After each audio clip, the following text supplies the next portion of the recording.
This Asia SME Forum 2022 is brought to you by our title sponsors, LBC Business Solutions and PLDT Enterprise, with elite sponsors, Chalkboard, China Bank Savings, DOOH, Cayenne Philippines, In Life, and Regis.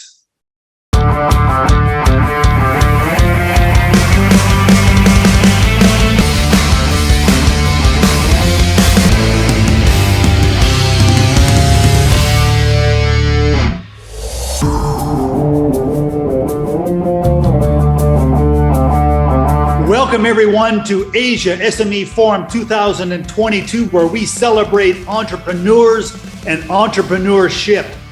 Philippines is considered by people around the world as one of the best places to start a business and to expand one. It has one of the world's youngest populations, a supercharged economy, and a government that, despite what some people say, they have spent vast sums building world-class infrastructure that will lead growth for decades to come in this nation. So, glad to have you with us. This is Asia SME Forum 2022. Let's go. Let's get going with our first guest is Vic Tria. Always nice to have him. His formal title is First Vice President. He's head of the entire domestic business of PLDT, including that key segment SME that we're talking about today. So always nice to have Vic with us. A heck of a nice guy and usually a good speaker. So I'm sure today he will be too. Nice to have Vic Tria of PLDT Enterprise. Hello, Richard. A pleasant good morning to everyone. Always an honor and a privilege to be invited in your forum, Richard, which is very timely and I'd say aptly themed. So once again, thank you for inviting PLDT Enterprise. We are excited to hear the stories and testimonies of our esteemed business leaders in the SME sector, and I can't wait to be encouraged by the insights they'll offer. You know, we're so glad to see our economy slowly rebounding from the pandemic, which we all know has delivered unexpected changes and challenges, as many Filipinos were forced to become part of the e-commerce and digital banking ecosystem, whether that had been a goal or not in the past. The future, or the foreseeable future, is now obviously digital, Richard, and we're seeing wave of digital transformation happening down to the grassroots in SME sector. I gathered from a data shared by the Department of Trade and Industry that the Philippine internet economy reached $17 billion in 2021 from $9 billion in 2020, which is a notable 93% growth driven by government initiatives and mass digital adoption on the onset of the pandemic. And 3 years down the road, the forecast is that the overall internet economy in our country will likely reach $40 billion in value, growing at 24%. Consumers in the country will transact and bank digitally. They will transact more for convenience. If I can open a bank account in 5 minutes or less, and if I can do smooth financial transactions or buy items online at the touch of my fingertips, wherever I am, then I'll be a loyal digital customer. With e-commerce, we are experiencing now more personalized, intelligent, and customer-centric services.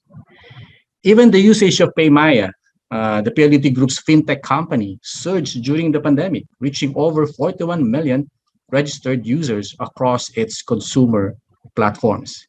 As a matter of fact, the number of fintech companies in the country has increased from a single-digit number 2 years ago to now close to 300 players, with the majority aiming to reach the unbanked and the MSME sector. There's a wave of digital adoption at grassroots level, and PLDT Enterprise is helping accelerate that. We work very closely with all sectors in the e-commerce ecosystem, banking, technology companies, e-retailers, national and local government units, logistics companies, and of course, the MSMEs. We've seen an increased emphasis on digital even among rural and cooperative banks, especially with increasing fintech players in the country. We have witnessed the exponential increase in digital consumers. And as a result, there are more digital merchants. There are more digital MSMEs in the country today. And to support this expanding digital ecosystem, PLDT and our mobile unit Smart continue with our network build-out to support the capacity of the consumers, banks, and businesses, big and small, to transact digitally. We support the government's e-commerce roadmap vision led by the Department of Trade and Industry. We have to have pervasive digital infrastructure with the right speed and, above all, secure e-commerce facility. PLDT has allocated significant capital expenditure, and network upgrades continue to represent the bulk of our spending as the group ensures consistent delivery of superior customer experience. Our extensive fiber infra is now totaled to about 740,000 kilometers. This will allow potential delivery of fiber connectivity to close to 14 million homes, or more than half of the total Filipino households. And this infra complements Smart's 5G network expansion, while our LTE network covers 96% of the population from north to south, from Batanes to Tawi-Tawi.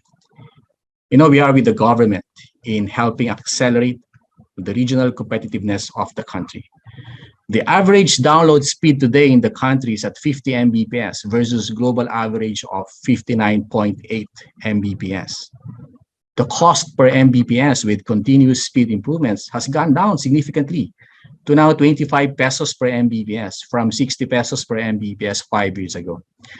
And all of this to equip digital consumers and the increasing digital merchants.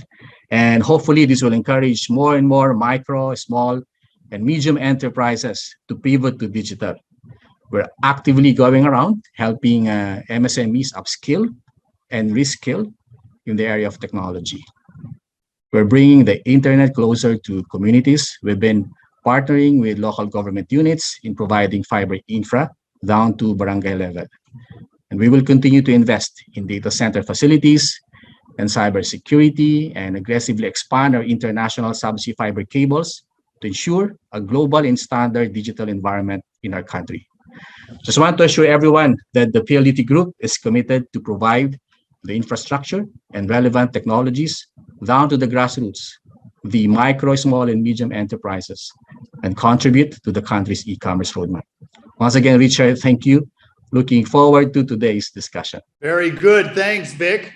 Now, Vic, I'm not sure you know, but your PLDT group was key in pushing us online in the early in the pandemic. And it may have saved us since most event companies seem to have disappeared. Now, there's a lot of that PLDT people are doing for their customers that people don't realize. What do you suggest people do to better connect with their PLDT representatives and make them true partners to their business, rather than sometimes people think they're, adversaries to their business? What would be the process you suggest, Vic? Richard, whatever the size of your business, Okay. We have dedicated relationship managers and channel partners across the country who can handle your requirements. It is our mission to better understand each business needs and come up with recommendations on technology and how to improve operating efficiency and go further with you in making your business relevant and competitive in the market. I would suggest to our viewers to reach out to our relationship managers so we can have a dialogue on how we can assist in your digital transformation. Okay. And Vic, can you give us an example or two, whatever, of SME companies you've helped so people can understand how the process might work and what things you can do? In the area of agri-technology, this is what I want to highlight. We are privileged to be a partner of Lionheart Farms of Rizal, Palawan. Oh, are you? They are maximizing available technologies, fiber and wireless, even in remote farm locations to support and improve internal operations. Also, exploring Internet of Things as a future use case for their farm operations. A lot of interesting stuff that can be powered by latest technologies. We've also been actively providing support to LGUs in their various ICT projects. No? A recent engagement is with Quezon City University. We were able to deliver solutions for its e-learning needs through smart data load. During the height of the pandemic, we supported several public and private academic institutions in their shift to e-learning. Too many to mention, but it was very fulfilling to be able to help in the delivery of much needed learning content to several students. We actually deployed a host of solutions for the MSME segment, cloud-based solutions and e-commerce platforms that up to today are still being used. Interesting. Yeah, Lionheart, we'll have them on a little bit later. And I know when they started, there was nothing there, no roads, certainly no telecom connection. So, okay, I didn't know that you were instrumental with that. Okay, Vic. Well, thank you very much, Vic. Glad to hear you keep on moving up in the organization, it seems. And keep the great work. We look forward to seeing you again soon. Thank you, Richard. Let's go now to the banking industry with JD Kaparis, the SME lending group head for China Bank Savings. And every entrepreneur knows that your banking relationship is the most important relationship you have in your business. Big complaint of many entrepreneurs is they get lost with the big banks because, they are used to working with big people and big organizations. So mid-sized companies are often, more interactive and personable to deal with. So, with a story about that, please welcome JD Kaparis of China Bank Savings, a bank that has a history dealing with SME organizations. Glad to have you, JD, and you're looking good. Oh, we build and rise together. There's no better time than now to talk about and advocate SMEs. To build a better future for ourselves and for our country requires them.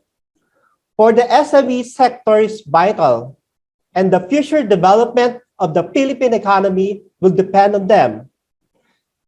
As the sector that employs over 60% of the labor force, contributing 40% of export earnings, and generating 36% of total value added to the economy, SMEs are a motive force.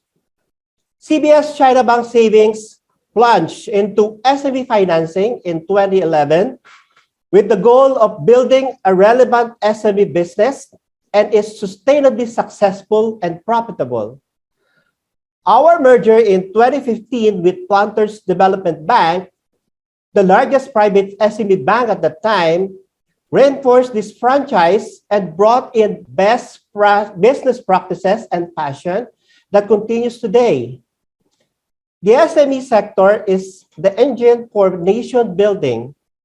SMEs are the lever for uplifting the quality of people's lives. SMEs harness talents and energies of people by creating jobs, multiplying consumer and investment choices, integrating the countryside into the mainstream economy, and invigorating sustainable development, the key elements to growing the nation. Of course, our working with SMEs has not been without challenges. As our predecessor in SME finance pointed out, this is a challenging segment to lend to because you are handling many accounts that borrow smaller amounts. This means you have to spend more time with each borrower, anticipating their needs, identifying potential problems, and there's no one-size-fits-all solution in SME banking. Each approach needs to be customized to the needs of the specific customer. Traditional bankers shy away because SMEs are seen as costly, risky, and difficult, and rightly so. But done properly, SME banking is sustainable and profitable. At the end of a long day, knowing that you have overcome these obstacles makes the work of a banker especially fulfilling. From our experience, there's no shortage of funds to lend. What is missing in many cases is the appetite to lend. Because providing access to formal credit is not enough. Along with access to credit, the SME sector needs capacity building and support services, such as tax information, legal advice, technology access, marketing linkages, and more. Access to formal credit is only the beginning. In CBS, our role as SME bankers is to provide the necessary handholds so the SMEs can build and rise. While the catchword Belt and Road Initiative, or BRI, has caught the imagination of business and governments across the globe, CBS would like to take this opportunity to announce our own BRI program to consumers and SMEs. We would like to use this occasion to announce the launch of the CBS Build and Rise initiative. The advocacy campaign to inspire the spirit of entrepreneurship and consumer confidence leading to economy recovery. We are animated by the words left us by Mr. Henry C. Sr., founder of the SMIC Group, of which CBS China Bank Savings is a proud member. His words ring true as we begin this great journey. In good times, work hard. In difficult times, work harder. We issue our call for political leadership and good, responsive governance, which can provide the necessary economic environment in which SMEs can thrive and grow. This also requires weaving climate-friendly, sustainable business mindsets and practices into the way we do things. The country needs to provide alternatives to ease the brain drain and export of skilled labor, which are essential for economic growth and production. This means creating more and better jobs for Filipinos. This can be achieved by giving the SME sector appropriate attention and motivation. Lastly, the country needs to develop indigenous capacity and create its unique brand. This requires innovation and entrepreneurship, sizable investments in R&D, in academia and private companies, which can only happen when competent university graduates are motivated to remain. As business leaders, opinion sharpers, policymakers, you can light the sparks of hopefulness and pro-SME trust aligned with the country's long-term plan, Ambition Natin 2040. Accordingly, it is CBS vision and aspiration to build and raise a nation where Filipinos enjoy most common prosperity, where we can pursue lives that are strongly rooted, comfortable, and secure.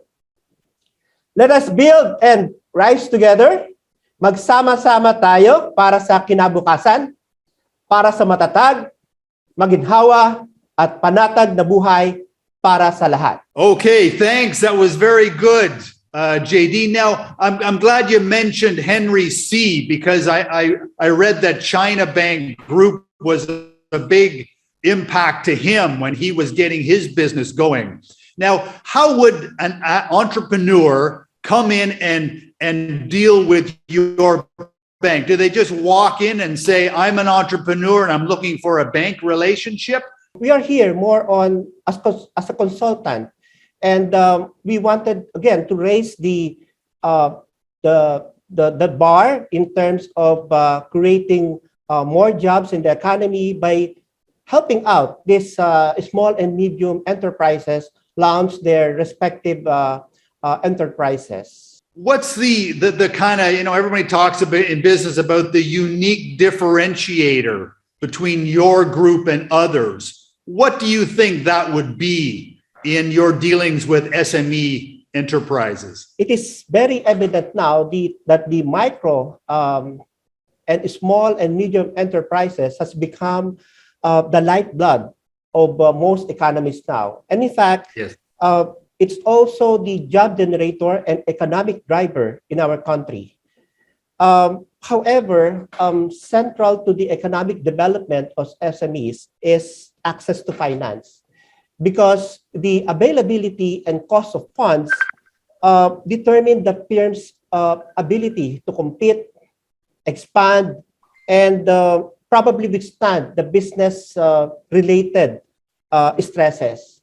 So SMEs are less likely to acquire funding, unlike those large firms. Instead, they rely on their own funding, probably cash from their families and friends, to launch and initially run their enterprise. That is why we are here as the retail arm of our parent, China Bank Corporation, the group of SMIC, to help business build, and especially this pandemic, rebuild the SME.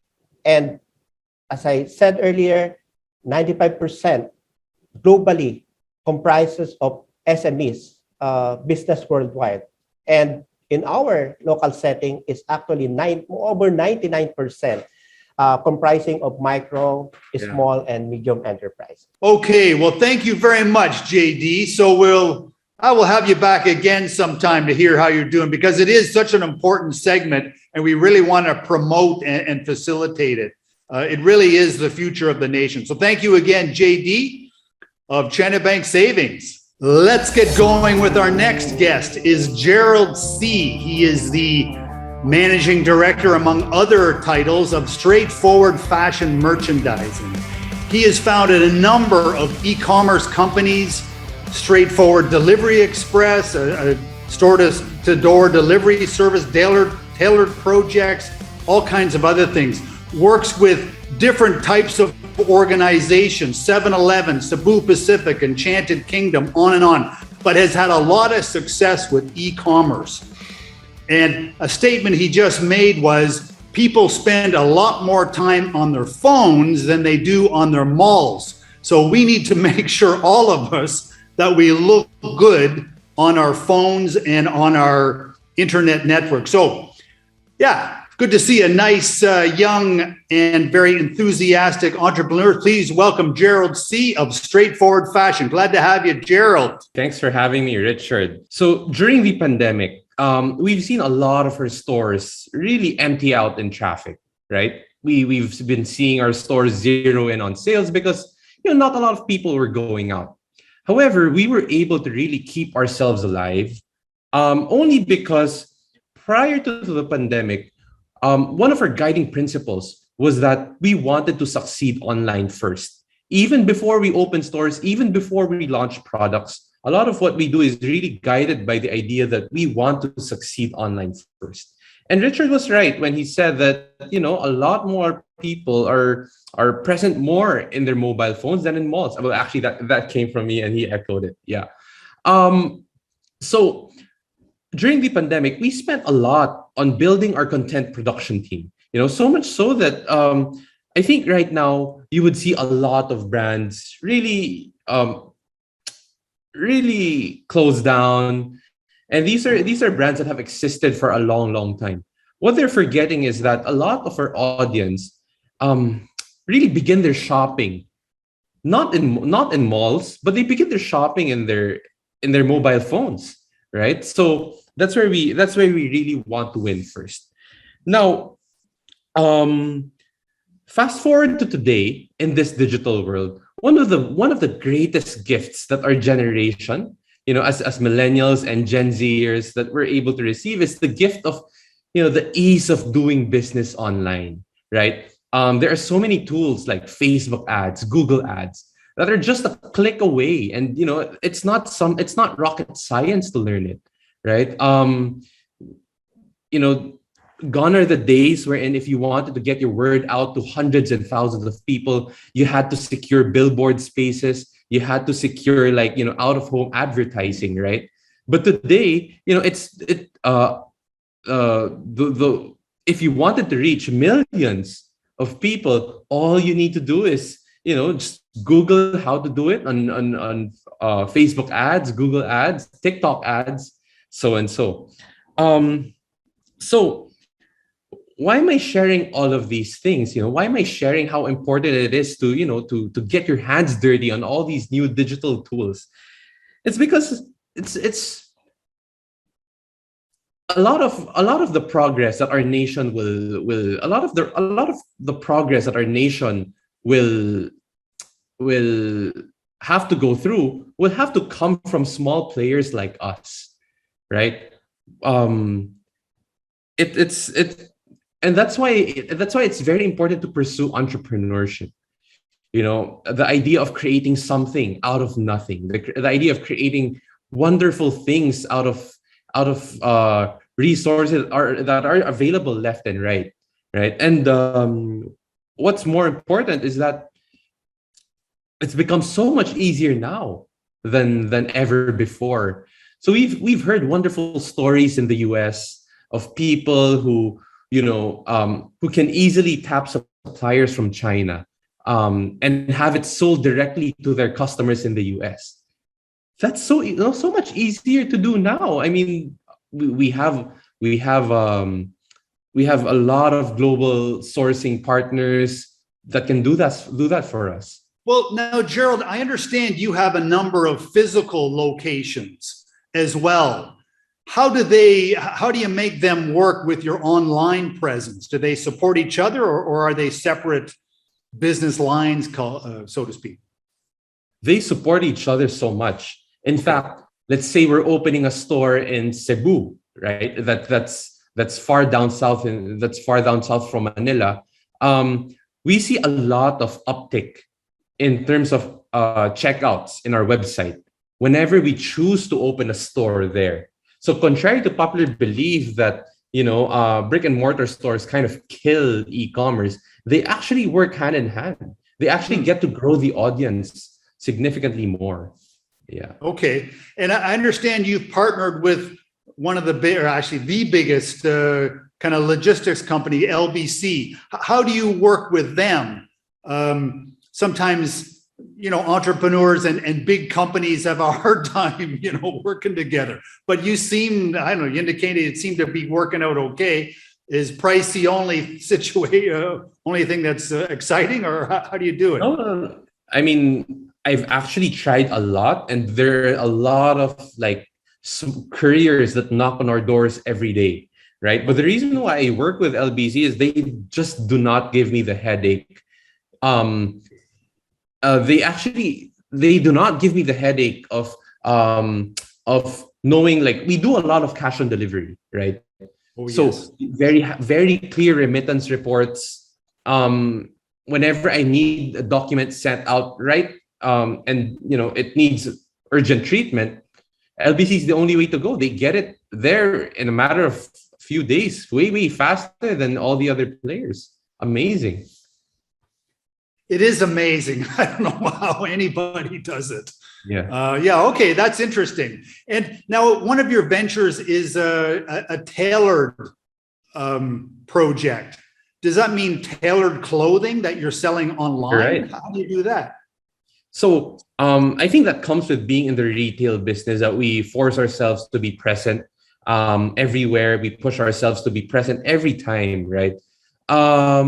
And that comes with, getting interests from these brands. Hey, why don't you consider doing our uniforms? Hey, why don't you consider, a private label? So that's how it came about. So one of our earlier partners was Enchanted Kingdom, when we were asked to do all of their majority of their merchandise and their uniforms, and that and kind of systematized that. Yeah. I see. Well done. Okay, so it's led you into other business lines. Well done, Gerald. And sorry, just one last question quickly. But how did you? I mean, are your parents entrepreneurs? Were you an entrepreneur at a young age? How did you decide to do this? they're entrepreneurs by themselves.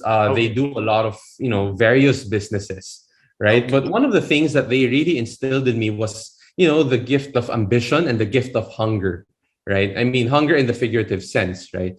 They allowed me to dream, and they allowed me to really go, because back then all of their ambition was really just to get us to school, to feed us, to give us a comfortable life, right? And that was kind of the end of their goals. And that kind of allows me to, okay, I'm not hungry anymore. I'm well educated. Now it's time for me to dream bigger, way bigger than theirs. And if it weren't for their support, I wouldn't be able to dream this big. And I think that's really where a lot of the entrepreneurship drive comes from. Okay, so do you believe most people are suitable to be their own bosses, or you think it's only you need certain attributes? And if so, what are those? Well, I think there's really a certain type of person that can really make it big in the entrepreneurship world. Well, number one, you gotta have a lot of discipline, right? I think the biggest challenge that I face being an entrepreneur is that I need to set the standard, not just. I mean, there's no one setting a standard for me. There's no authority that I answer to, right? So I've got to be that for myself. I got to set the standard, not just for myself, but for my employees. And when I set that, it can't just be all talk, right? It can't just be all mouth lip service, right? So I gotta set the standard in practice, right? I gotta show up every day. So you gotta balance that kind of discipline with creativity, right? You can't Absolutely. you can't just be all operational, right? So I constantly have to reinvent the way I think. So that comes with a lot of reading books, working with mentors, just getting yourself out there, being on the ground, observing things firsthand. So it's a mix of a lot of those things. So it's not just a matter of having money and trading money, right? No. Goes way beyond that. Yeah, it's easy to lose a lot of money as an entrepreneur, right? If you're not disciplined and your sales and so forth. So how old are you, Gerald? I'm 30. Are you? And you've been an entrepreneur for most of your career? Since I was maybe 22, 23. Is that right? Okay. Yeah.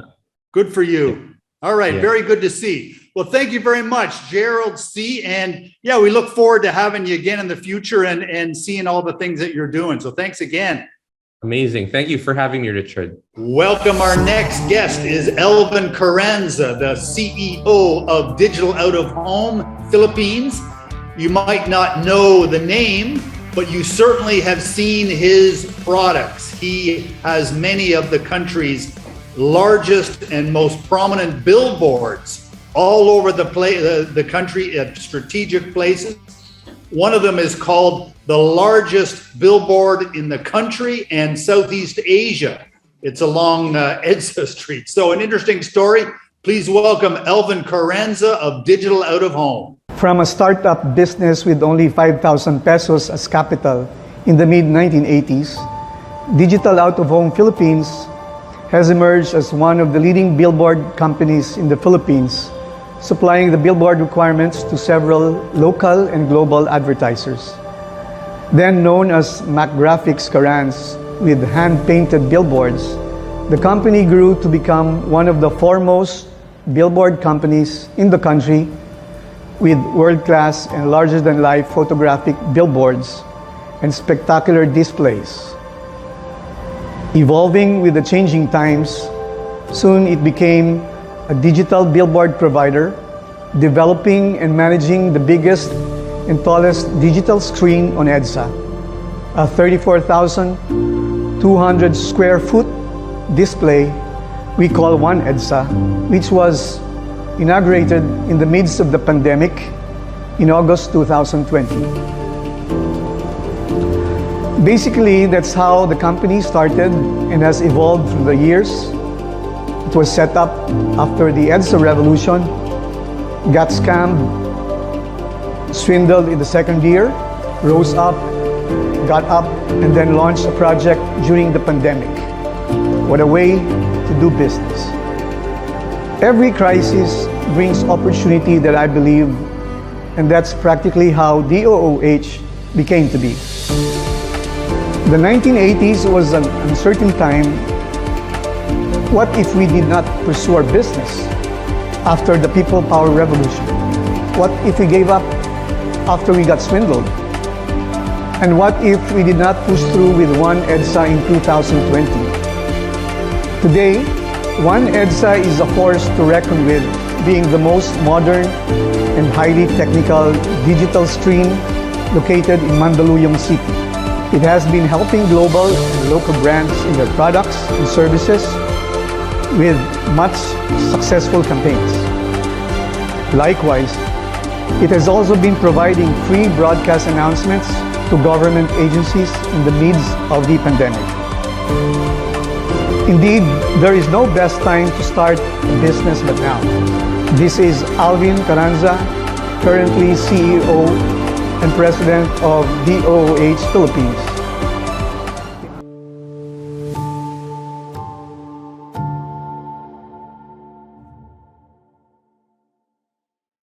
Okay, thank you very much. That was Alvin Karenza of Digital Out of Home, and we'll be seeing a lot more of his billboards as the economy prospers again. So thank you again, Alvin. Let's go now to Joy Mendoza, the AVP and head of Meralco Biz Partners Group. Joy runs the segment of Meralco that helps SME organizations with energy solutions that help them to grow. Many people out there think that big companies are somehow against small companies and entrepreneurs, but to show you how important entrepreneurs are to the nation and to all businesses, here's another example of one of the nation's largest and premier organizations really going out of their way to help SME. Welcome, Joy Mendoza.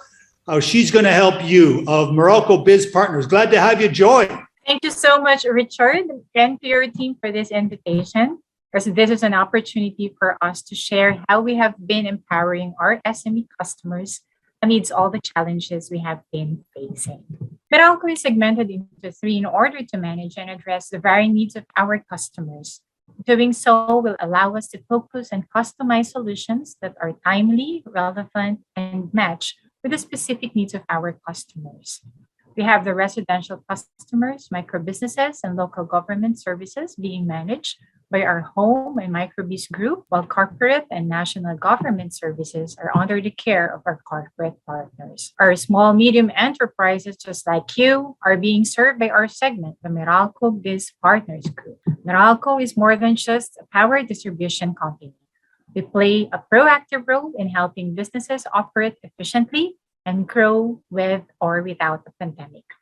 Allow me to share with you the benefits of having that partnership and collaboration with Meralco. As your end-to-end energy solutions partner, we can help you at any stage of your business. Whether you are setting up a new one, recovering from the crisis, or planning to expand, we have services and solutions that can address your needs. First, we can power up your business in time for your target opening. For new businesses, in as much as you do site assessment in terms of location and market, site assessment for electrical facilities is also essential to maximize savings. We can help you find the right location with available Meralco facilities matched with your power requirements and make sure your business is ready and powered by the time you need it. Close collaboration with us in as early as the planning stage will result in timely, safe, and hassle-free energization. Here's the story of Alphamart. Amidst the pandemic, Alphamart was able to achieve a major milestone in 2020, the opening of its 1,000th store, and it's all because of early collaboration with Meralco. Their stores are energized and open on time, which was a key factor for their expansion. Whether you have only one or a few branches or a wide network like Alphamart, we can work closely with you, and same goes for any bidden. Second benefit would be, as your business operates and grows, your needs change as well. As your end-to-end solutions partner, we offer services and solutions that can help you improve operational efficiency, generate savings, and maximize profitability. We offer free power consult to be able to identify your energy concerns and offer the right solutions. For instance, if there's a need to change your business hours and operations, we can definitely recommend the peak off-peak program, where consumption during peak is higher than during off-peak. Here are two of the many businesses, Betafoam and FarmRich, that benefited from Power Consult and the peak off-peak program. And in addition, if your business has grown significantly or reduced operations, we can assess if your power supply matches your requirements with Power Match. Wait, there's more. If our customers would wish to go for solar panel installations, we strongly recommend to have it registered under the net metering program for a safe interconnection, stable power, and ultimately for savings to be realized. Chica Enchanted Farm has been enjoying these benefits as they are registered to this program. For your convenience, we offer automatic payment arrangement, just like the bills of Mark Hua Group of Companies who have been subscribed to this, making payment more convenient and no missed due dates. And if you need a supplier of raw materials or would like to find businesses which can sell or distribute your products, we can introduce you to some of our customers through our B2B networking. Now we move to the last but not the least benefit. We can introduce and leverage on the capabilities of some of our subsidiaries and affiliates for innovative solutions and technologies. Spectrum, a solar power company, just like Centromol that availed of our solar panels, have been generating savings that help them sustain in terms of their operations during the pandemic. Radius Telecoms, a fully redundant network that runs 100% pure fiber. Isakai is a company that is engaged in the business of owning, maintaining, and operating electric charging stations, batteries, and vehicles. Miascore is into engineering, procurement, construction, maintenance, and project management services. Customer Frontline Solutions, or CFS, that fully manages the frontline service requirements of select top Philippine corporations. And last, MServe is one of the largest electromechanical contractors in the country that offers solutions on energy and operational efficiency. Sharing with you via video some of success stories of our customers by having that partnership and collaboration with us. We've partnered with and helped a lot of business owners like you, and we hope to partner with you too. These are just some of the many partners with their success stories achieved through Meralco partnership. If you want to consult with us and learn more about our services, you can visit our website, email us, or call our hotline as flashed on the screen. Allow us to help you grow your business with Meralco Biz Partners Group. I hope the stories I shared with you today inspired you to collaborate with us so we can power a brighter tomorrow for your business. Thank you. Very good. Thank you, Joy. Yeah, it's nice to see big companies like you putting key people in place to help companies. Now, but there must be a cutoff, like someone coming to you with a 5,000 peso a month electricity bill. Is there a certain level of electricity bill that you can most help people with? Well, thank you for that question, Richard. Under the Meralco Biz Partners Group, where our customers, more particularly the small, medium enterprise customers, their average monthly bill usually falls somewhere between 15,000 pesos to 1.8 million pesos. So if the question is, what if the monthly bill would fall somewhere around 5,000 pesos, then perhaps that can be a residential customer or a micro business customer. Okay. So, but as low as 15,000. Okay. I thought, okay, so you really are looking after a big group of people. And are there certain industries where you can help, where you've seen that you've helped more than others? Can you mention any of those? Well, as mentioned on the screen, we have so many customers like Alphamart, Martua Group of Companies.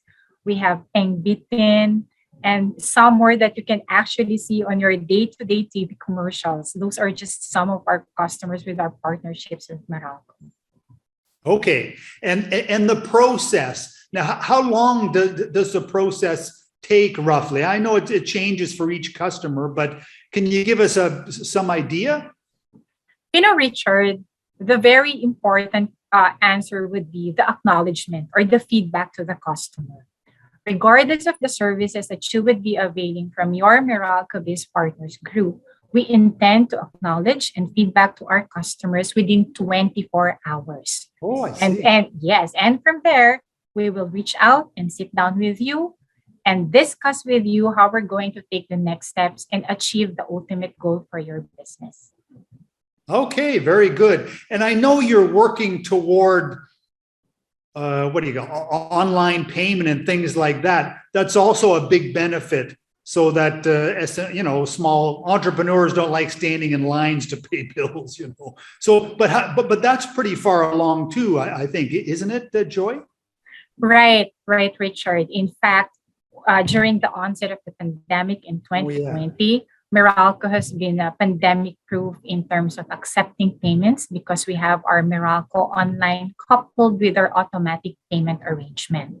The former allows us to transact with Meralco anytime, anywhere, at your convenience via an application on your phone, while the latter, the automatic payment arrangement, allows you to instantly receive all your bills in one sitting.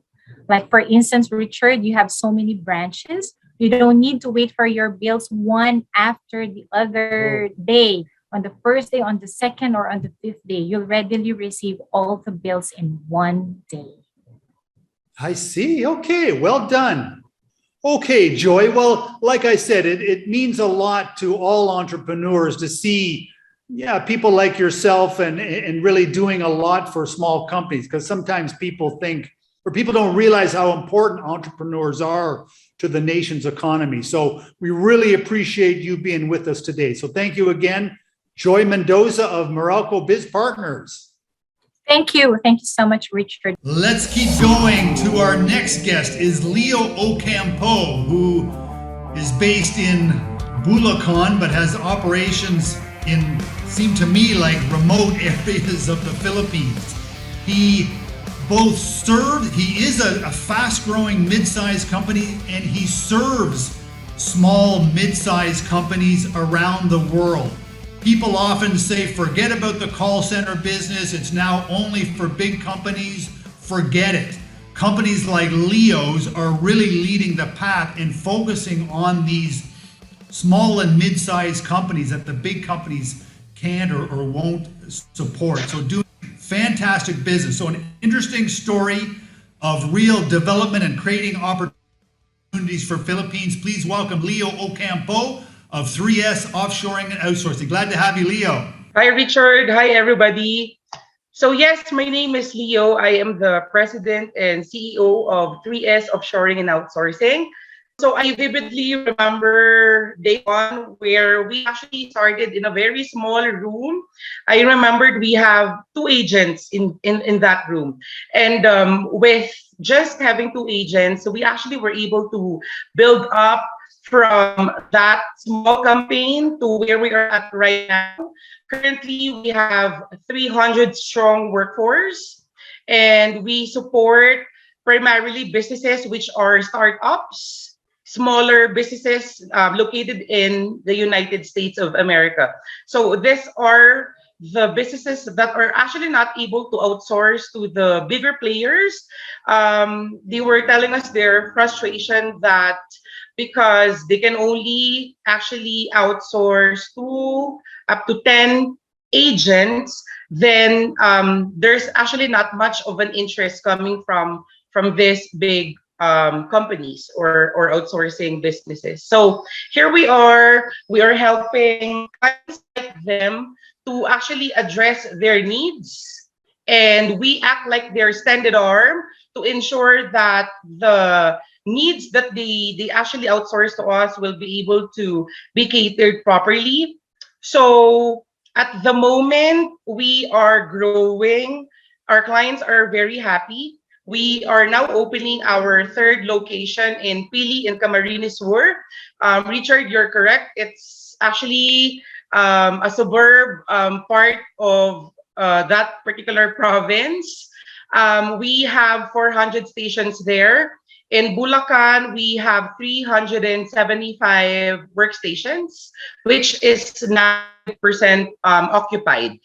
Because most of our clients are very happy. What they do is they recommend us to their friends who actually has plans to also set up their business, or if they have friends who already has an existing business, smaller ones that would actually like to start, say, with one or ad hoc projects, we would go ahead and assess them. We would let them feel that they are actually not a small fish in a big ocean, where in fact in our company they are the bigger fish.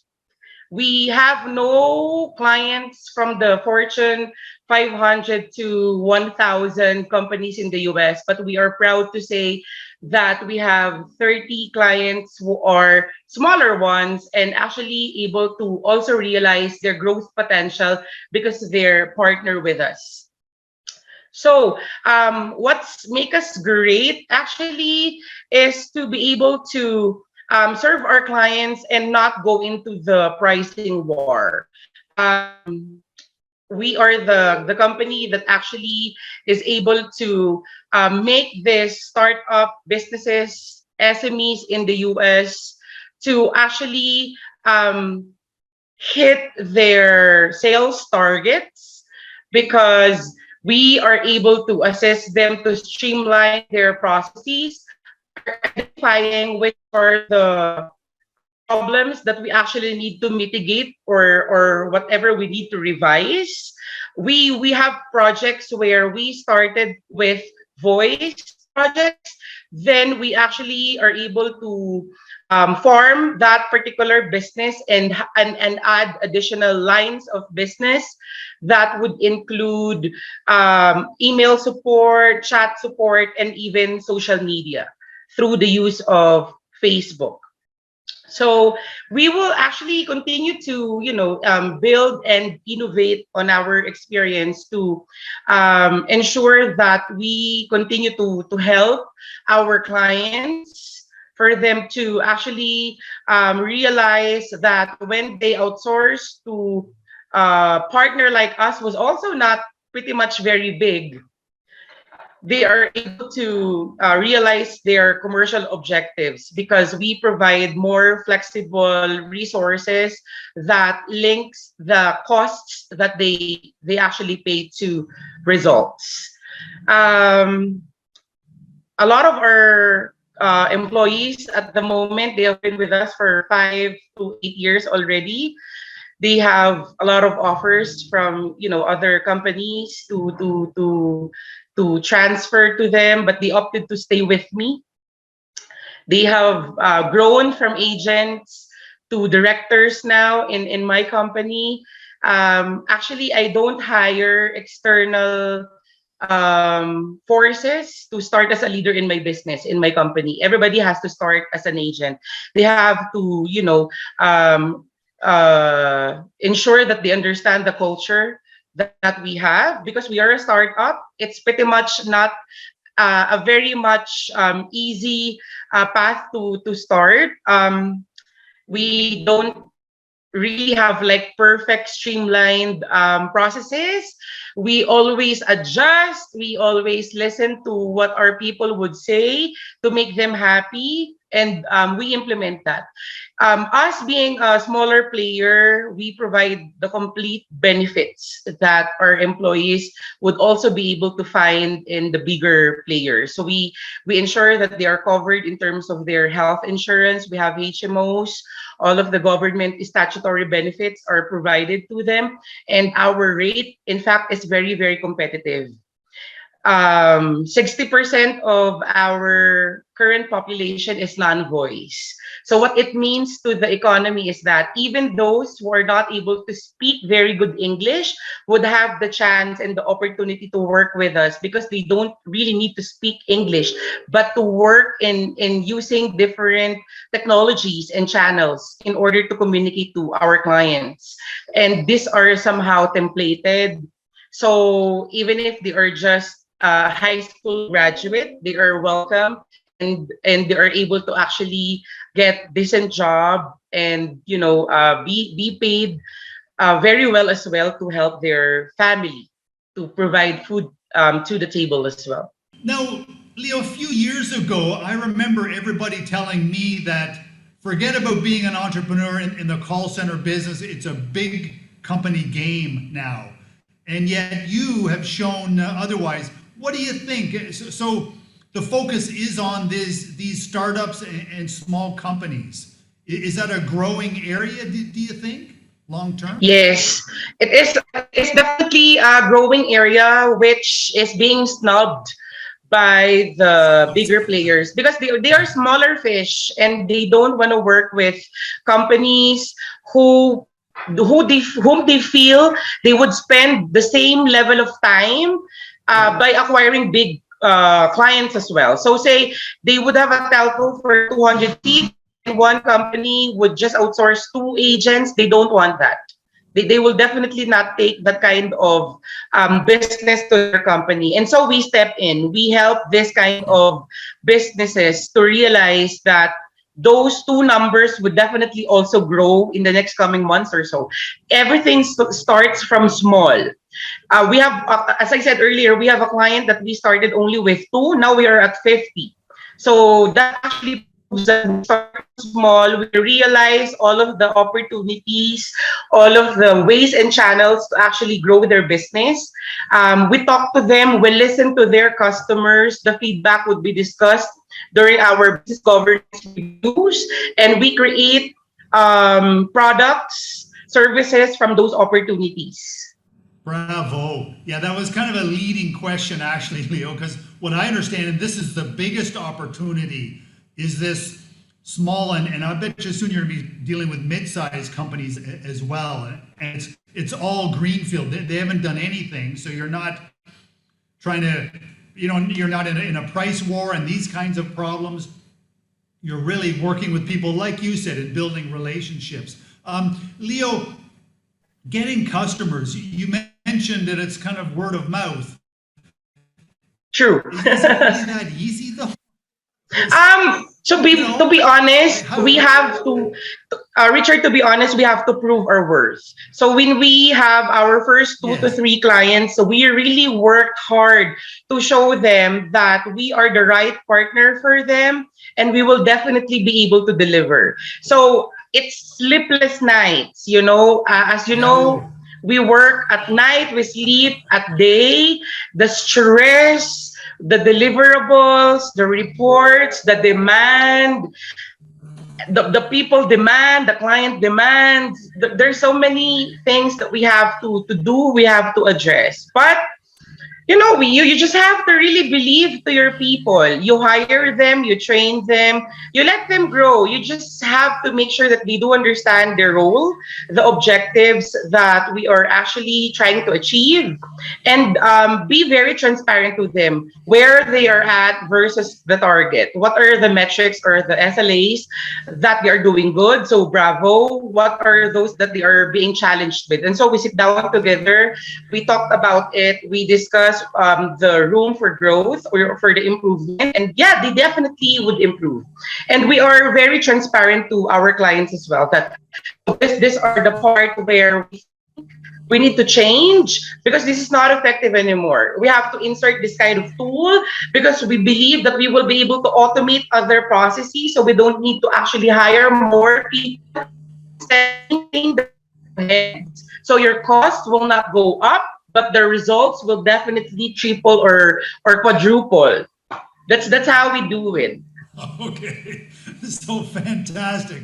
And it's lucky you have a good personality, Leo, and very transparent, like you said. It's so important to really talk with people as people build relationships, and tell them the truth. If you're having trouble, tell them you're having trouble, but you're trying to improve. So well done, Leo. Really a good story. So what's next, do you think? Are you going to get into other areas of services? Do you have plans for other regions to start up, or what do you think is ahead?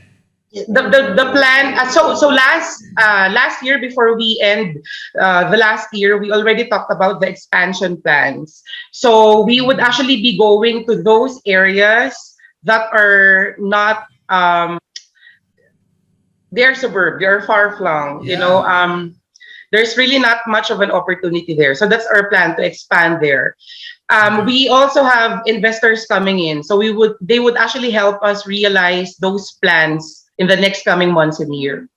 Is that right? Okay, so that's a new, that'll be a different world for you. Okay, well, Leo, best of work. Just a wonderful, decent fellow, and it's so good to see you doing well, Leo. Really a pleasure to have you part of the event. Thank you so much, Richard. I hope the story will be able to inspire the audience, for them to realize that, yes, entrepreneurship, owning a business definitely is very scary. It's very risky. You get sick because you don't sleep very much. You use your own resources. You use your own money. You check your bank account and you see it's depleting. It's very scary. But by the end of the day, when you look at your employees, they are actually working really, really hard, that they're telling you they'll be with you so long as that you need them. They are happy with the company that they actually work for. You'll be motivated. And whatever it is that you invested, you'll get your RO very, very soon. Very, very soon. You just really have to love and be very committed and passionate to what you do. There would be a lot of roadblocks. You will cry, you will be frustrated, you will gain weight, or you will lose weight, because you cannot really focus with your health anymore. And there's not much of a family time anymore, because even in weekends, even in your dreams, you are working. But it's just temporary, because you will definitely reap the rewards in the next coming years or so. The same as what happened with us. We struggled at the beginning, but here we are. We are getting stronger. We are almost 8 years in the operations. We are tripling our headcounts. We are doubling, tripling our clients year by year. So it's like that. Yeah. Okay. Well, just a fantastic story, Leo. Okay. Keep up the great work, and thanks again. Thank you, Richard. Let's go now to our next guest is Zaza Nickard, the country managing director for Cisco. She is one of the nation's most prominent technology leaders, and her company is certainly one of the world's leading and largest information technology organizations. She has a big focus on helping entrepreneurs and SME companies, because she knows that this is where the nation, any company, any country that is going to be successful, it is because their entrepreneurs are successful. So it's interesting, all of the programs and activities they have for entrepreneurs. So let's welcome Zaza to talk about this. Please welcome Zaza Nickard of Cisco. Glad to see her. Thank you, Richard, for the introduction, and a good morning to everyone here. The future is uncertain, and the world we live in has changed forever. If the pandemic taught us one thing, it is that for companies to thrive, business leaders must be able to navigate the digital-first future. And here at Cisco, we continuously strive to power an inclusive future for all. Therefore, we continue to collaborate with small and medium-sized enterprises as we aim for a Philippines where no company, no matter how big or small, is left behind. The SME sector has been among the hardest hit by the COVID-19 pandemic. However, the situation has also brought about a rapid shift in the mindset of SMEs to be more receptive to the idea of integrating technology in various aspects of their business and accelerate their digital transformation journey, not just as a means of survival, but also for driving future growth. During the pandemic, Cisco conducted the 2020 Asia Pacific SMB Digital Maturity Study, wherein we assess challenges and opportunities for SMEs across the region. Mainly, results show that digitalization of small and medium businesses in the Philippines could add between $26 to $28 billion to the country's GDP by 2024 and contribute to economic recovery post-COVID-19. Through rigorous analysis of SME experiences, we were able to map out 4 stages of digital maturity: digital indifferent, digital observer, digital challenger, and digital native. And with Singapore bordering towards the digital challenger stage, the study shows that SMEs in the Philippines are moving closer to the digital observer stage, wherein SMEs are prioritizing improved customer experience and service delivery as the main drivers for digitalization. The results of the study also show that AI or analytics is the top priority investment for technology of SMBs in the Philippines, followed by cloud technologies and purchasing of IT infrastructure software. However, SMBs are also facing challenges in adopting digitalization strategies. According to respondents, lack of budget or commitment from management is the biggest hurdle they face, followed by shortage of skills. Many also experience cultural resistance to change, as digitization requires a substantial shift from long-term practices. For small businesses to successfully thrive post-pandemic, there is an immense opportunity to prioritize investment in big data analytics and cloud technology. It is also dire for SMEs to fully upgrade their IT infrastructure. Furthermore, with cyber attacks at an all-time high, we should also be on digital defense 24/7. In another study that we conducted late last year, we found that 73% of small to medium businesses have been hit by cyber threats, and that there is an urgent need for SMEs to step up and stop these cyber attacks within a short period of time to prevent bigger losses. And at Cisco, we are ahead in making solutions for this needs to become a reality, especially for our SME partners. Despite difficult times, the country's SMEs have shown great resilience and leveraged technology to continue to operate and serve the market during this period. And as of this year, we are proud to announce that we currently have 660 SME partners in the Philippines. These relationships are fueled by our operations in the 7 strategic areas seen on this slide. For SMEs, we put great importance in the following dimensions. First, technology and business innovation through Cisco Design Portfolio made for small businesses, where we directly address the digital threat vectors for secure workplaces. There's also financing for small business, where we offer flexible financing schemes to help SMEs build their IT infrastructure and digitize their processes. This also gives SMEs access to world-class technology that used to only be accessible to large enterprises. We also have disaster mitigation tools and a blended learning software available for SMEs in the form of Conectado Serve and Meraki Education Advantage. These and many more are made possible by our country digital acceleration program, which is Ugnayan 2030.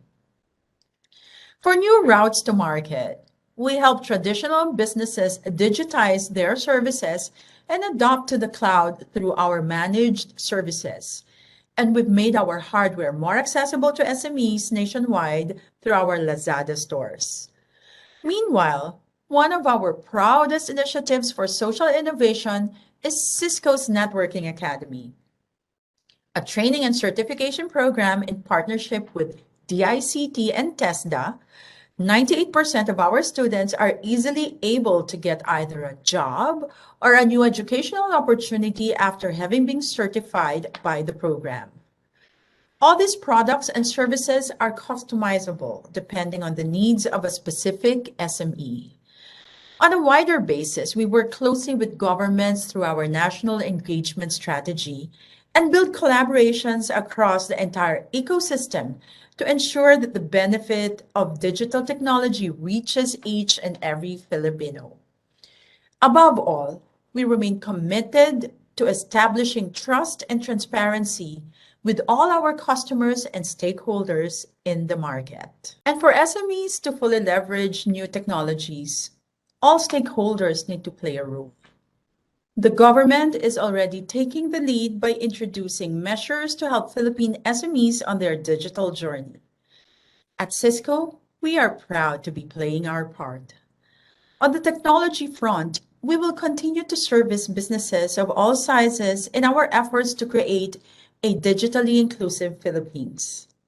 Thank you. Now, Zaza, I'm always a bit disappointed that automation is so often reported as a big boogeyman. To me, it should be a great enabler for entrepreneurs since it relieves them of spending so much time on non-productive admin work and more time on building their businesses. Is this realistic, do you think, or am I a bit off the base? What do you think? It is great that you brought up this challenge, Richard. A common misconception is that automation is only valuable for large corporations and are not feasible for small businesses or startups. However, with the gradual advancement and cost effectiveness of Cisco technology, digital transformation and automation processes have become an industry reality for businesses of all sizes. SMEs operate in very challenging environments, and often when working with capital that is very limited, that's where we come in. We've had a lot of experience collaborating with businesses that have a lean IT team, or even SME owners who are running complex IT networks themselves. And since manpower continues to be a recurring issue for small businesses, we've found that there are a lot of ways AI can support them. We've helped SMEs by automated provisioning, operations and maintenance through our Cisco Meraki and Cisco services. To name a few, AI can improve customer servicing by offering a more personalized customer experience, be it in the form of virtual personal assistants and chatbots on the customer-facing side, improving productivity and efficiency, or improving sales efforts at the back end.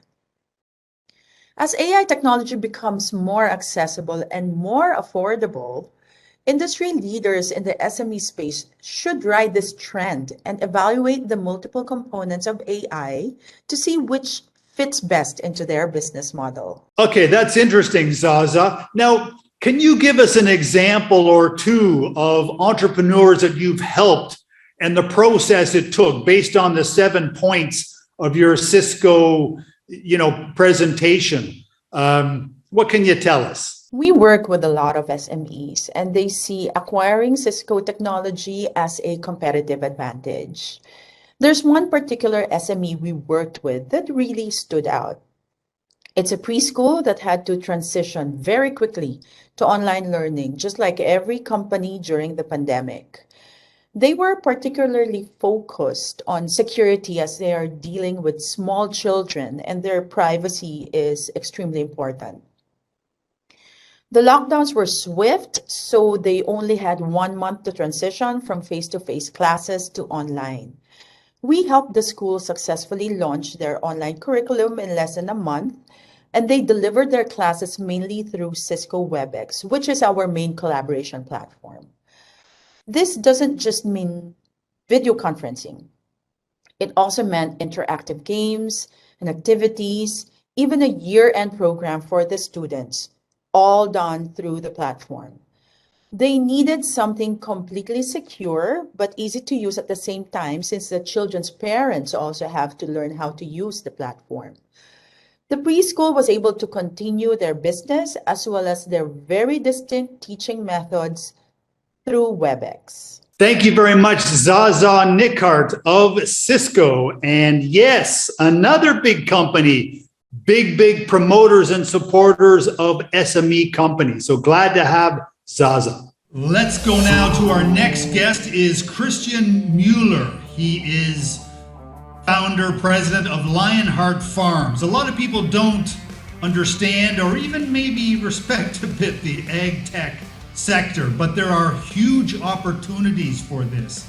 Philippines can be a powerhouse in agriculture.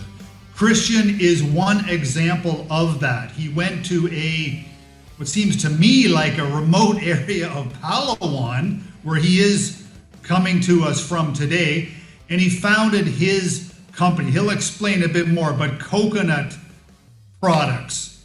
Specialized coconut products, where he's become a real regional, maybe superpower is a bit global, a bit melodramatic, but certainly 1,000 workers. He's become one of the region's largest employers and has made a big impact in poverty reduction as well. So an interesting story.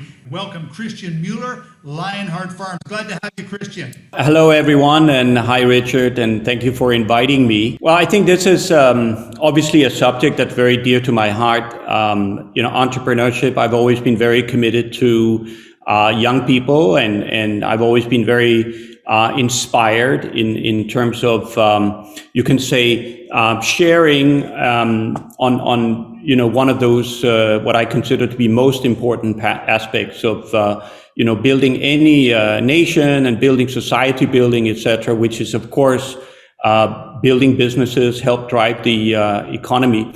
But a lot of the time, you mentioned why Palawan, and how does a foreigner end up in a place like this? And that's a question obviously I get asked all the time. I'm from Denmark. My father was a farmer and farmers for many generations prior to that. But I really just look at this as any other business. And coming to Asia more than 30 years ago, starting to build the first business in Vietnam, and obviously, I think that's really the one time that I always go back to when I say, okay, where did those first entrepreneurial, you can say, experiences come from? And that has sort of been transformational for myself in terms of my own career choices and what I've been doing ever since that time. Because one of the things that I experienced in Vietnam was this very, very direct feedback mechanism without all the filters around you. When you do something wrong, it comes right back in your face. When you do something right, you learn from that, and that obviously continues to drive you forward. So where did this idea come from to actually why coconuts and why Palawan? Well, it really started in a conversation in Hong Kong about 2013. I was sitting on a beach together with a very old friend of mine, and we had become fascinated about the power of the coconut in terms of its photosynthetic converter power. And we said, how is it that, if this is one of the most unique plants that is able to generate all this value, and in the Philippines, this as the tree of life, how is it that coconut farmers are poor? What's wrong? And I think that when I look at this today, and young people ask me, where should I find opportunity? Well, I often say, just look at the 17 Sustainable Development Goals. There's 169 problems that are essentially defined behind those 17 Sustainable Development Goals. And if you just dive into every one of them, you will find a massive treasure of opportunity. And that's really what happened to us. When we started looking for the answers, we started to realize the structural challenges, the issues that this, you can say, tropical agriculture was confronted with, because many of the problems that we saw in the coconut industry are actually true for the other big areas of agriculture as it applies to the Philippines. And then we just simply set on a voyage to try to say, okay, can we actually come up with the answers? And we spent a couple of years to basically define what were those answers. And when I first landed here in the south of Palawan, and obviously we looked at other areas, we looked at other countries, because at the end of the day, there are a lot of factors that need to come together. When I arrived here, there was no power, there were no mobile networks, there were no roads for about 200 kilometers around. So it seemed like a pretty crazy idea. Plus, of course, I was living a comfortable life. So why do you want to put yourself in this place? Well, I was so captivated and fascinated by this opportunity. And I also would like to say that if you're an entrepreneur and you're looking for an opportunity, make sure it's an opportunity that has wide margin for error. I've had the opportunity to build a number of different businesses. And I think that probably my number one takeaway on this is things are not going to go according to plan. You're going to need to build a plan. You're going to need to come up with, something that you can probably, perhaps even convince others that this is a good idea to do, but do not cheat yourself. Make sure you have lots of margin for error, because I don't care how many business plans you develop, things will never go according to plan. So being an entrepreneur is really about being prepared to constantly adapt to the situation. I have a few basic principles which I follow, and that is you have to ensure that there is direction and you have to ensure that there's movement. So every single day is really about making sure you maintain direction and making sure you have movement. And the point here is, of course, that there is no perfect one direction. It's like sailing, which is something I did as a young person back in Denmark. You cannot go straight against the wind. You can only go so close to the wind. And that's really what it's like. Life is like, as an entrepreneur, because the wind is always shifting. And you've got to find this way. Now, the other thing is, of course, I've been at this now for 6 years here in Palawan. Today, things are starting to look, you can say, more easy when other people look at it from outside. But every day when I work with, which is a fantastic team here in Palawan, and I'm actually probably my biggest surprise is being able to gather such an incredible crowd of young people with incredible appetite to help to build a business, which is very anchored in both social and environmental values.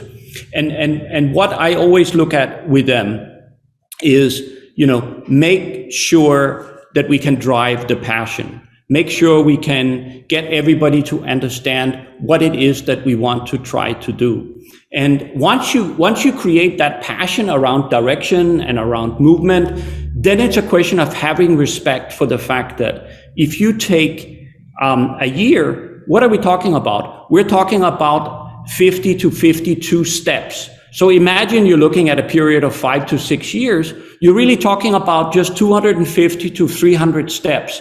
And if you have to, you can say, relive that experience, you need to be making sure that you make progress at every single step. So step out there, try to define what you want to do, and try to visualize.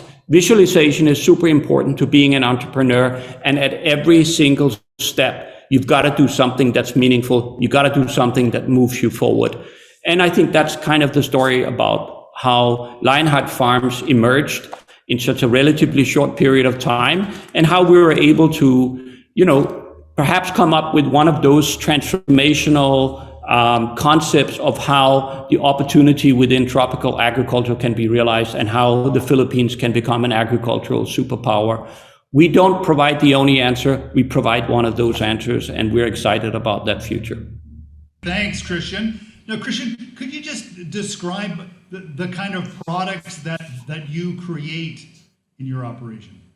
Yeah, so we are obviously focused on the coconut industry. So when we look at the coconut industry, we really look at, okay, what's the most efficient way of harvesting? This is going back to what I said about this photosynthetic converter power of the coconut. And we harvest the sap from the flower of the coconut. And that's just simply because that is how we can harvest the most energy coming from the flower, as opposed to perhaps the energy that's lost from the coconut palm building the nuts. So we produce coconut sugar, coconut syrup, coconut aminos, and a whole portfolio of different seasonings and sweeteners.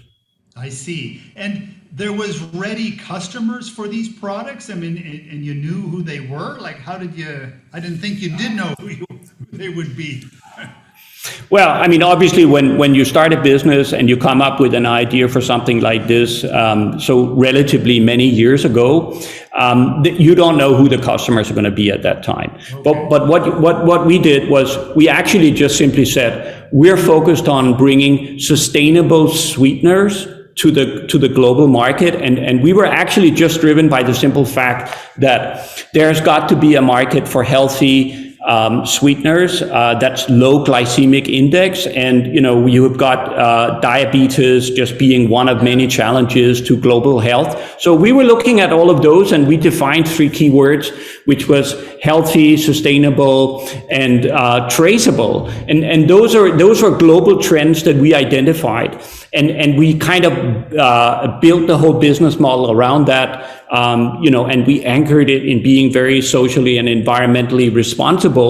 And we believe that at the end of the day, that's what consumers want. And so, we purpose built the business model to essentially connect with those needs, in the market. And of course, we were able to see that seasoning and sweetener market are huge markets. So we just got to capture that healthy segment of the market. Interesting. Okay. And now going in very much a ground zero operation, negotiating with the local government and all these kinds of, was this a difficult process? Well, that's a fantastic question, because actually we started out meeting up directly with the community of the indigenous peoples here. And we met with a lot of other people in other parts of the Philippines and even in a few other countries. And I think when we met with the indigenous people here, we immediately realized that this could actually work very well in a partnership. We shared a lot of values together. And so plus, of course, we could see that they had that kind of virgin land that we were looking for, because what's very different about the approach that we took was that we wanted to replant everything, because we wanted to use a high performing variety of coconuts, because part of the opportunity was, in fact, in improving the yields. And, when you look at the broader segment of tropical agriculture, specifically in the Philippines, basically since the mid-'80s, the Philippines has gradually just been falling behind its Asian counterparts. And that gap in productivity across agriculture in the Philippines is really where the opportunity is. So I have this other thing where I talk often about making agriculture sexy. And why do I talk about that? Because every time I meet a farmer, they always start out by saying, I don't want my children to become a farmer. And that's a very sad thing to hear, because, most farmers in the Philippines are old. So there's obviously something wrong here. And that's one of those things that we have to try to do. And that is make it interesting for the next generations to be in agriculture, and understand that the combination of skills that are required from that are very different from those that are in the mind of most young people. When they look at agriculture, they think you need to be out there with the shovel or roaming around in the rice fields. And they don't understand that obviously the kind of skills that you can utilize in agriculture, and more importantly, by coming together, working together, creating economies of scale. In the Philippines, they talk more and more about what's called clustering. Basically just coming together, and when you come together, you need all these different skills. Okay, Christian. There'd be a lot more to talk with you about. I wish we had more time. Maybe we'll have to create an ag tech forum specific, and we can go into this in more detail. It's such a big sector and a big opportunity for Philippines. So thank you very much, Christian. Really glad to see you and hear your story and what you've done in Palawan.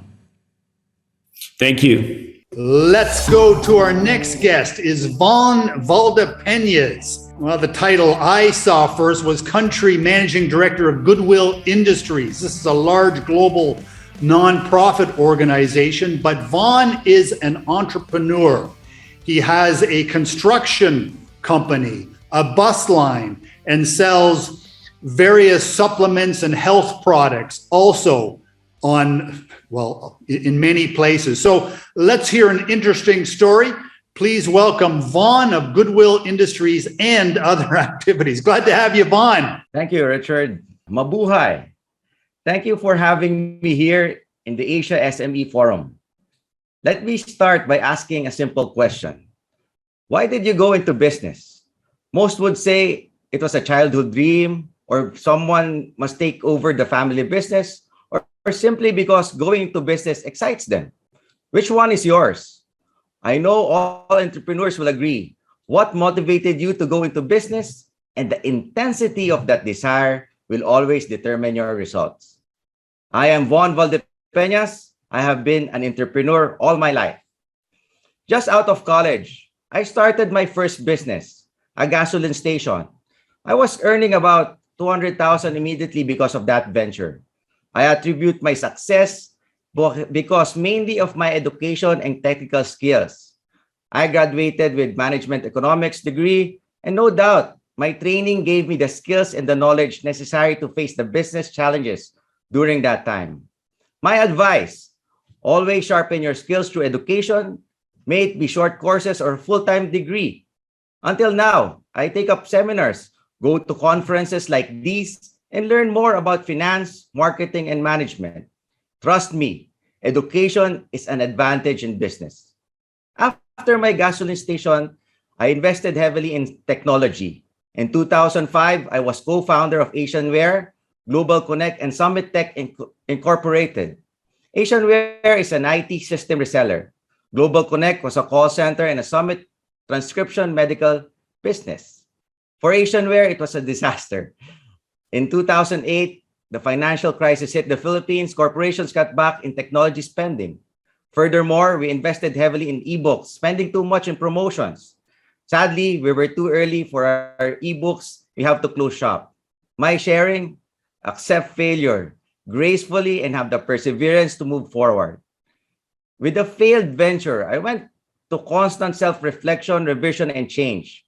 Perseverance was needed to break my fear, to continue and push me to act out of my comfort zone. After a failure, moving and acting were gut-wrenching thoughts, but I felt that dying with stagnation is even more painful. I picked up myself and I started to lead and grow our call center and medical transcription business. I studied more. I had multiple management trainings, got us business battle ready. I increased all budget for executive trainings, fully utilized the third-party consultants to fix corporate culture and business efficiencies. In just a few years, we were able to grow the 30-seat call center tenfold, employing about 1,000 transcriptionists. Success came in 2012. We were able to sell the call center, got back our initial capital 26 times over. Simultaneously, I was able to invest in transportation, construction, agribusiness, and my health wellness products. My takeaway, hard work is often the difference between success and failure, but it's a rewarding pursuit. Being a successful entrepreneur is worth it, but we all know it's never a walk in the park. It's vital for entrepreneurs to be problem solvers. Entrepreneurship should always embrace challenges because they build character, and character shaped by proper values is everything in running a business. My parents always taught me the value of culture, sacrifice, and service, which I carried with me with all my businesses. Let's talk about culture. I have seen firsthand how the value of kindness has increased productivity and created a healthy working environment in my companies. This I learned in running Goodwill Industries in the Philippines, a nonprofit. Surprisingly, when kindness is there as a core culture, you lessen supervision, hence increase productivity and output. Yes, it is crucial to do things right with strict rules. But I have learned, especially in instances where employee relationships are at stake, it's always better to be kind than to be right. Look at your company culture, enhance it, and I'm sure it will bring you success. Second is sacrifice. There's no success without sacrifice. There's no shortcut in achieving your goal or reaching your dreams. There's always a step-by-step process that you need to go through. In business, you must meticulously follow your laid out business strategy, your business plan. Look into all your interdependencies and understand every corner of your business. Sacrifice time to build your core capabilities as a leader. The important question, are you willing to do it? Are you willing to undergo the proper process? Will you be there to show up and fix all your performance gaps in your company? Last, I go to service. Service is everything in business. Service to customers and service to your employees. How you treat your customers should be the same on how you treat your employees.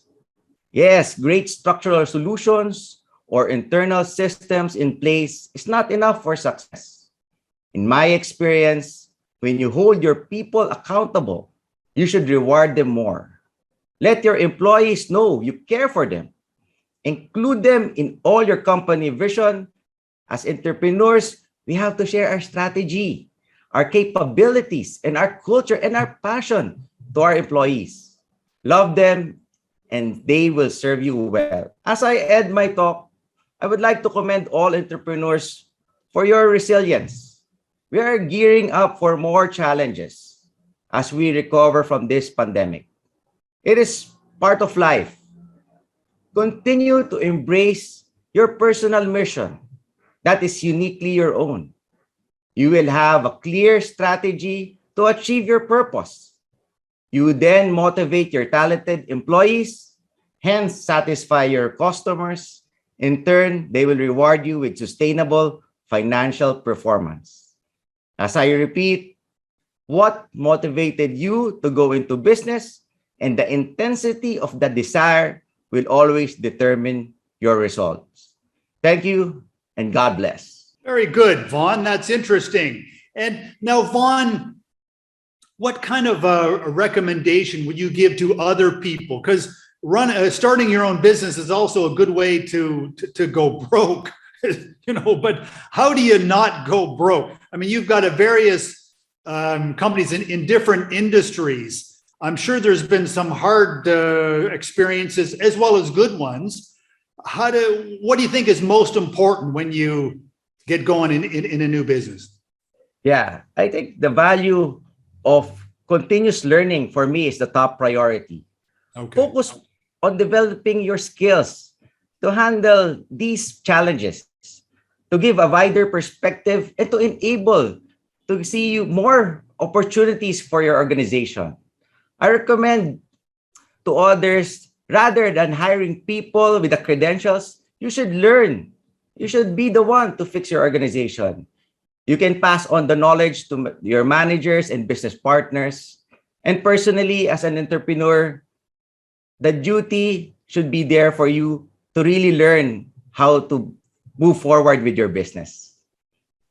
Okay. Now you have experience in a lot of different industries, and I know it's pretty impressive because I don't think I could manage more than one.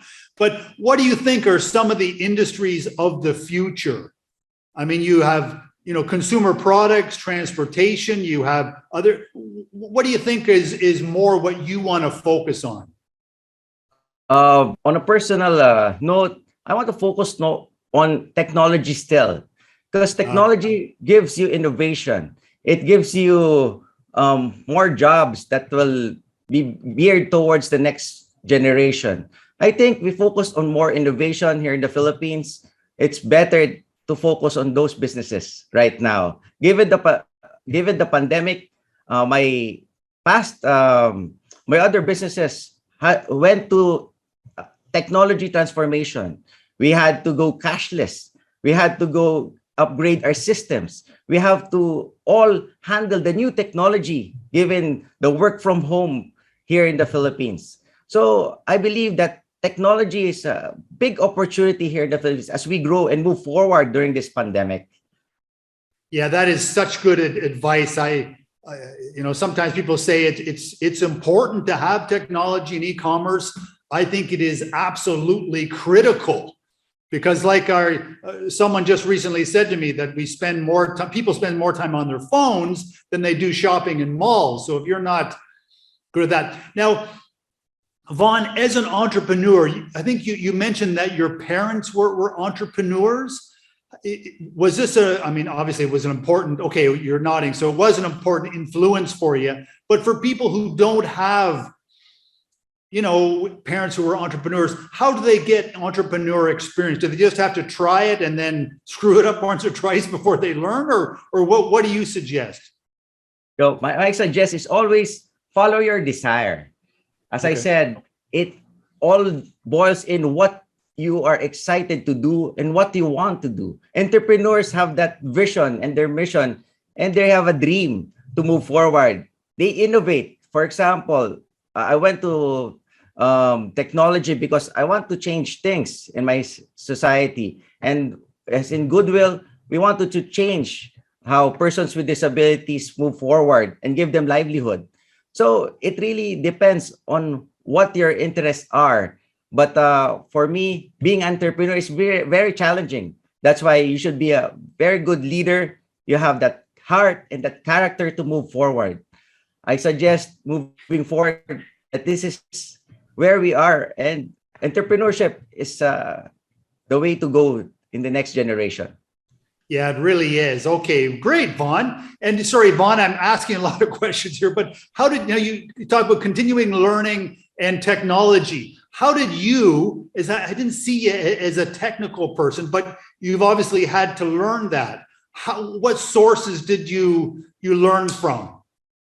Yeah, I always am a big fan of continuous learning. I go into seminars. My background is management economics from Ateneo. Then from then, I went into finance, marketing, then management. After that, when I saw that technology is a greater part, I'm currently taking up data science and looking forward to it. But technology is there, and we need to put it in our business. We cannot stop it from being implemented in our business. So that's it, Richard. I mean, I think technology is always there, and we should face it. Yes, we got it. Okay, very good, Vaughn. Okay, well, really a pleasure to meet you, Vaughn. We look forward to seeing you, and all the adventures that you're doing. So thank you again. That was Vaughn Valdepeñas, and really glad to have him. Thanks again, Vaughn. Let's go to our next guest is Hanky Lee. His official title is Innkeeper of the Henry Hotels and Resorts. We have seen Hanky do just fantastic entrepreneur stuff. Previously Yellow Cab Pizza, and now this. He's been through a very difficult time. No other industry, in my view, has been hit as hard as hospitality over the past 2 years, but he has been able to recover, and he's just opening 3 new locations.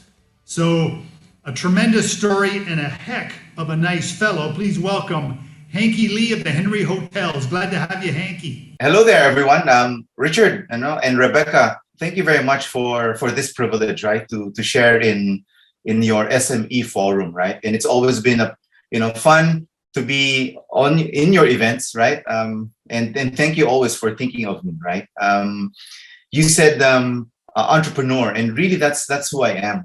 I love building businesses, and sometimes even businesses where I don't have any experiences in, right? So, and the Henry is actually one of them, right? And currently, I'm sure we can all relate to the situation we're in, right? So where our world is, our country, our businesses, our career, our families, even ourselves. I call this VUCA, VUCA world. No, VUCA is a V means volatile, U means uncertain, C means complex, and A means ambiguous, right? And this is the world that we live in, a VUCA world, right? And 2 years in, and coming out of the pandemic, it still is a VUCA world, right? And our industry, our business has not been exempted from this. Just like what Richard said, my business is in hospitality. Our brand is called the Henry Hotels and Resorts.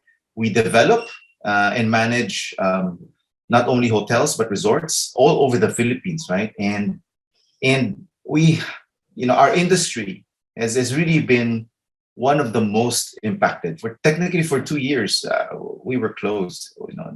The next highly impacted industry next to hospitality would be, airlines. And last March 2020, I remember, my gosh, I was sitting in my desk at home, actually in this setting, looking at reports of our properties, right? And from what was supposed to be the best year ever for us, 2020 became really a year of zeros, months of zeros. I could see the reports, like from healthy numbers, high occupancy, and in a snap of a finger, it became zero, right? And that was, wow, that I slumped in my chair, and that was really tough, right?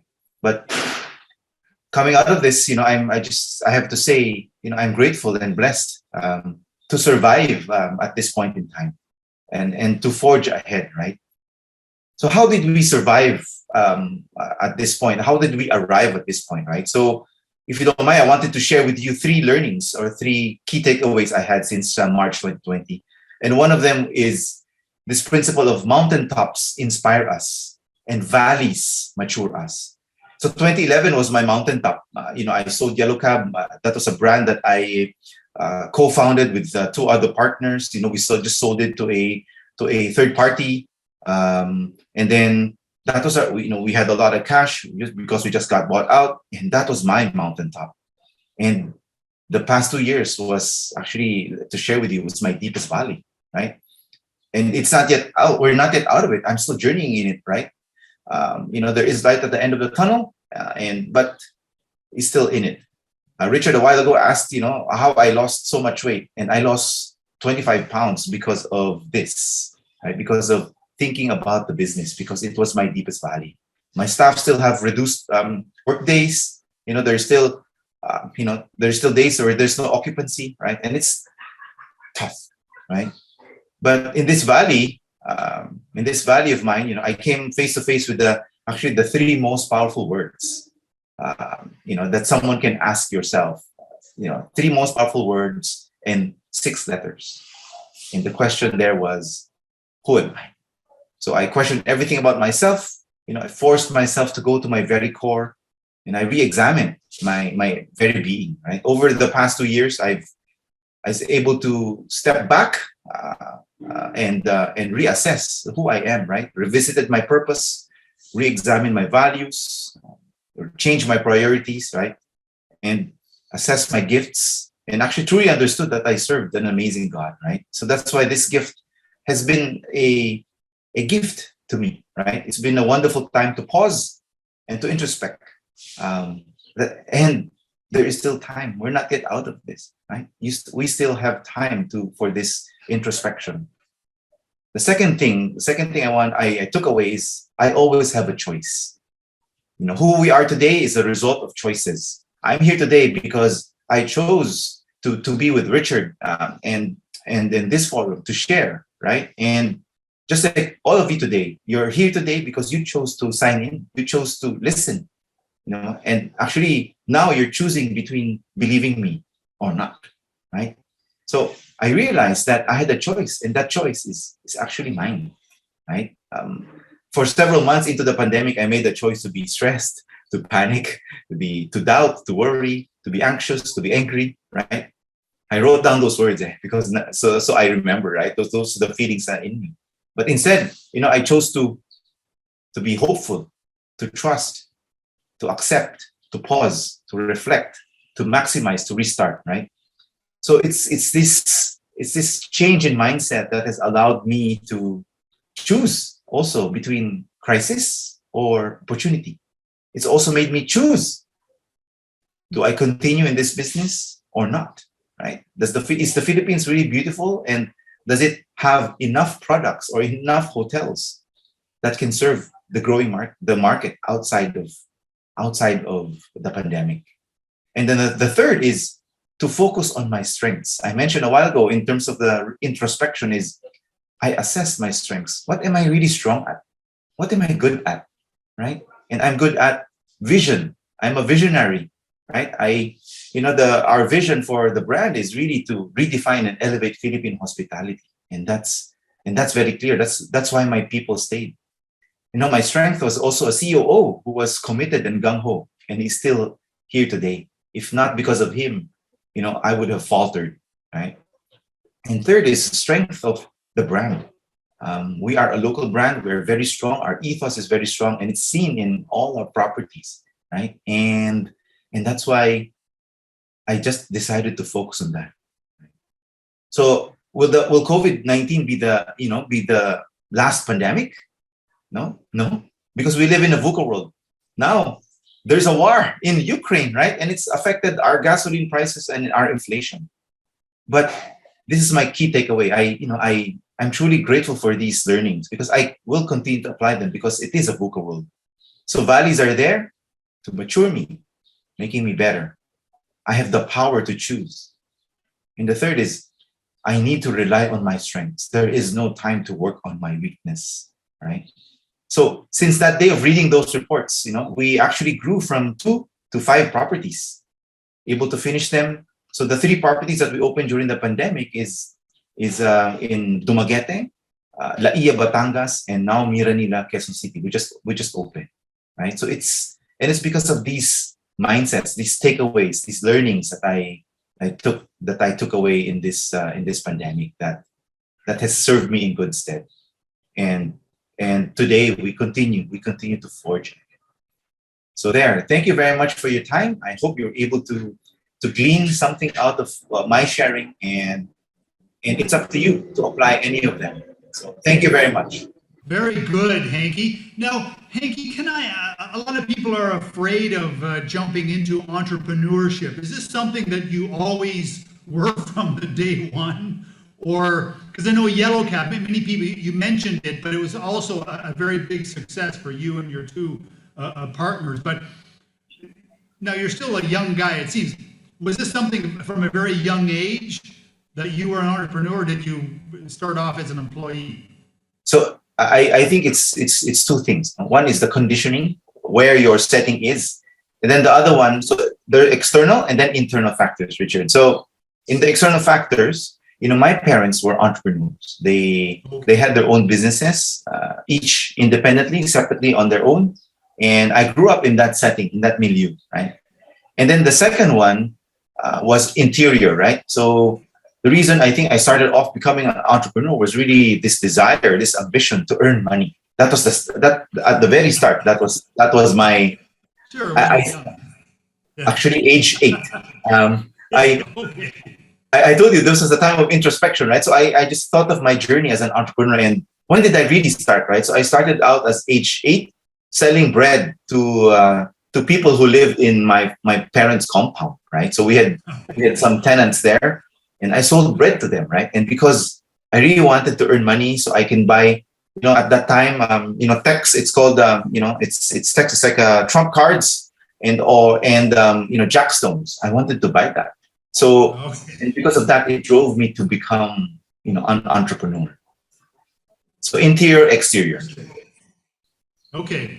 But now a lot of people have to kind of go broke once or twice before they get the hang of it.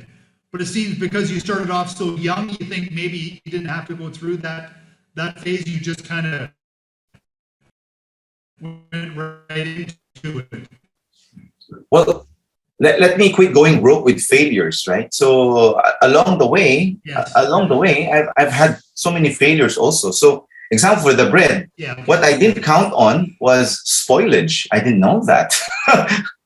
So yes, I would earn money, but I think at the end of the day, I just lost money because I had so much bread left over, which I could not sell because they were moldy, right? So so it's you take the good with the bad, right? And really, I didn't go broke, but there are so many failures, right? Even in Yellow Cab, when I was doing business development for Yellow Cab, a lot of we had stores that I signed off on, but were failures. Did not work. And we lost money investing in the equipment, in the fit outs, but the stores didn't work. So comes with the good, there's also the bad, right? So, but Yes, I'm fortunate enough that I didn't go broke. absolutely. Good. Well, that's good advice, because people sometimes don't understand these ups and downs. But I think the ups and downs when you're an entrepreneur are bigger than for others. Hanky, you not challenge, but you're going up against large chains, large international companies with thousands of locations and brands that are known by everybody. Some people, I think, get intimidated by that, but you've done well with that. How do you find your differentiation from them and make it work?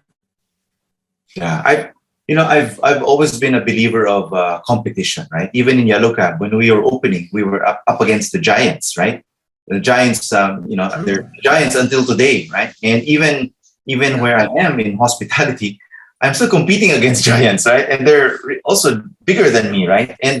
But what's clear, like what I said, is our ethos, our philosophy, right? And the philosophy of the brand is very clear, right? And that actually sets me apart from all these international chains, right? And the way I look at the Philippine market, there is room for that. If you look at the big chains, where are they? They're just in the key cities, right?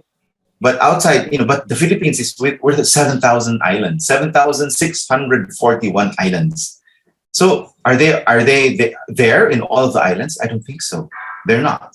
No, sorry, I know so. They're not, right? So that's why there is room in the sandbox, right? For local Filipino brands such as ours. Absolutely. And now hospitality has always struck me as probably the biggest opportunity Philippines can have. And it's always been frustrating to watch Thailand, the number of people, tourists that they attract and so forth. And, Filipinos are nicer and sweeter, and you speak English to them, and the beaches are better and everything else. So do you think this is going to be a really big thing, or how big could you get potentially, do you think? So I latch onto your word, you say potential, right? So the Philippines is, again, our hardware, which is the beauty of our country is really amazing, right? We've traveled around, right? It's also the software, our people, right? Our people are the sweetest. There is, I say it's called innate sense of hospitality, right? So, the love and care, the mindset for service is actually already in our hearts, right? And we don't have to train people as much, but it remains a potential because, let's say hotels and resorts, as we are only one part of the solution, right? So we might have the most beautiful resort or most beautiful hotel, but it's so hard to get there, right? So you have to take planes, trains, and automobiles to get there. So, or, coming into the country, it's so hard, all the restrictions. So everyone, it's not just the hotels, but everyone along the chain has to work together so that we are able to realize our potential, right? But so far, our potential right now in terms of the market is really the Filipino. So we are 100 million. We love to travel. So actually, the Philippine market, the Filipinos have been the ones who are propping up tourism the past, pre-pandemic, really, because our foreign numbers are just a drop in the bucket. Let's say compared to, let's say, Thailand. Thailand is about pre-pandemic, I think 30 million. We're 8, right? So imagine Vietnam. Pre-pandemic is about 12 million already, and we're 8, right? So that's why there is a lot of potential. If Vietnam can make that, 12 million, and Thailand can make 30 million, Malaysia also similar, why can't we, right? Yeah. But we have to all pitch in and do our part. Sure. Yeah, it's exciting. This will be one of the biggest. This will be one of the big pillars for the nation. So, Hanky, really, really glad to talk to you and glad to hear what you're doing. You're always a positive inspiration. So I'm glad to see. And you do look good. The weight, I know you didn't be like how you lost it, but you do look good. So thank you. Yes. Okay. Well, thanks again, Hanky. Really good to see you. We want to. It's an honor. It's an honor, Richard. Thank you very much for having me. Thank you, everyone. That was Asia SME Forum 2022, and a big future ahead for SME companies and entrepreneurs. So glad to have you with us. We'll see you again next year.